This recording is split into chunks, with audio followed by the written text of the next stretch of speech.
This is television horror movie hostess Penny Dreadful, and you're listening to the Collinsport Historical Society podcast. My doppelganger, Danielle Gelehrter, is honored to speak to you about my fangsome friend and sometimes fiend, Barnabas Collins. Hey, this is Danielle Gelehrter, a.k.a. Penny Dreadful, and I'd like to thank Wallace McBride for asking me to speak to you tonight about my favorite vampire, Barnabas. Many full moons ago, there was a kid in my 4th grade class, and his name was Jeff Collins. So one day, my teacher, Mrs. Fortin, jokingly called him Barnabas. Jeff just stared at her with a blank expression on his face. Well, Mrs. Fortin then turned to the class and asked, "Does anybody know who Barnabas Collins is?" Nobody responded. I raised my hand and exclaimed, "He's a vampire!" Mrs. Fortin's face lit up. "Yes," she said. She was genuinely thrilled that one of her 4th graders knew about Barnabas. See, being a second-generation fan was kind of weird sometimes.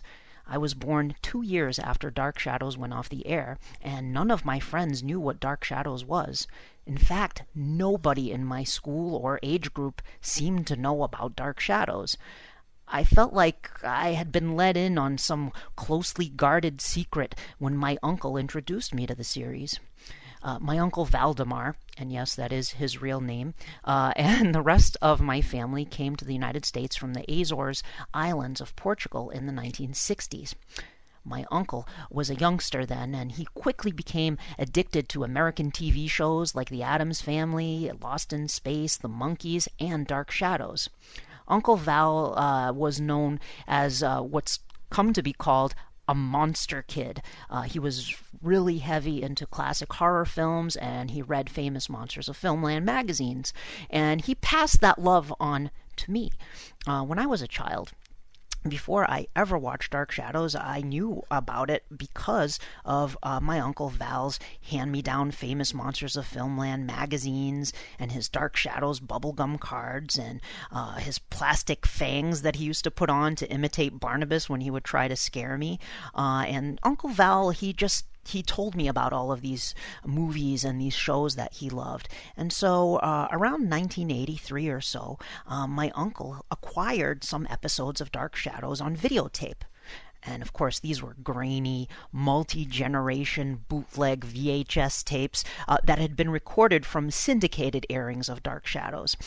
The first episode I saw was the one where Willie broke into the mausoleum and freed Barnabas from his coffin.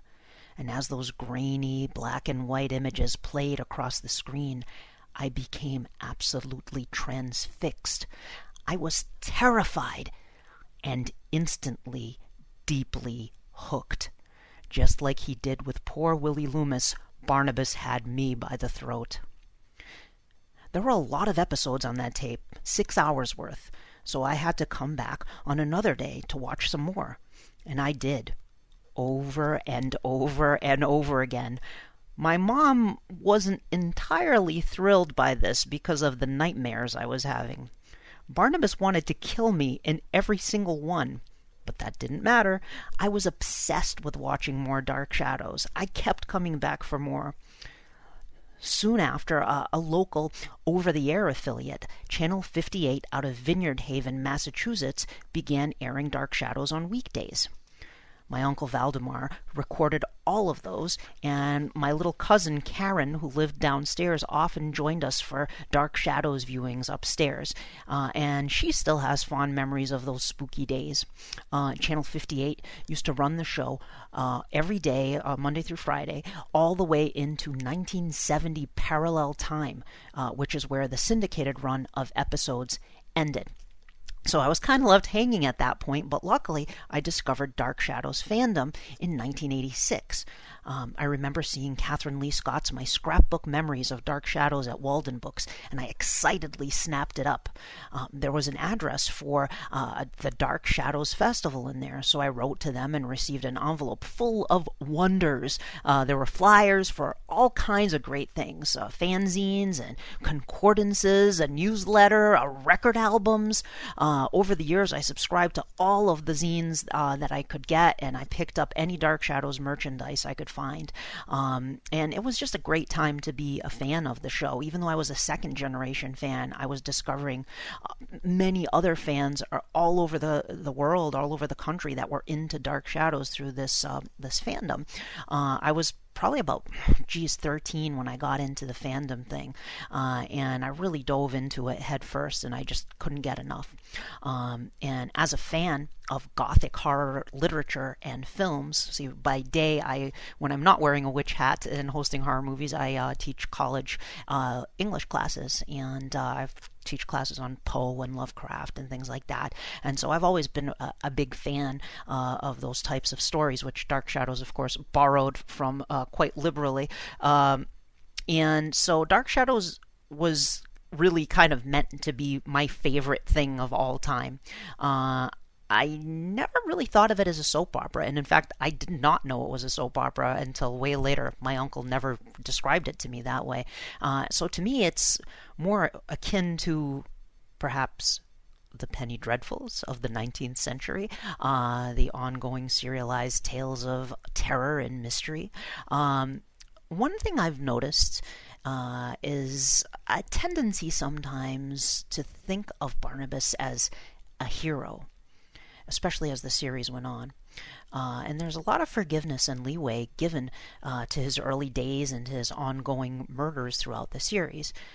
But I always see Barnabas as more of a hero turned villain turned anti-hero. In other words, Barnabas is complicated. But let's make no mistake, no matter how heroic he could be when it came to his family, Barnabas was always judge, jury, and executioner throughout his time on the show. And I think that's part of what made Barnabas so fascinating, so great. He was unpredictable. He was dangerous. He wasn't a straight-up good guy. He had good and bad qualities. Barnabas could be really scary. I mean, he was a damn vampire. Let's not forget that. It saddens me a little when some folks tend to downplay the horror and terror in the Dark Shadows series as if it's something to be ashamed of.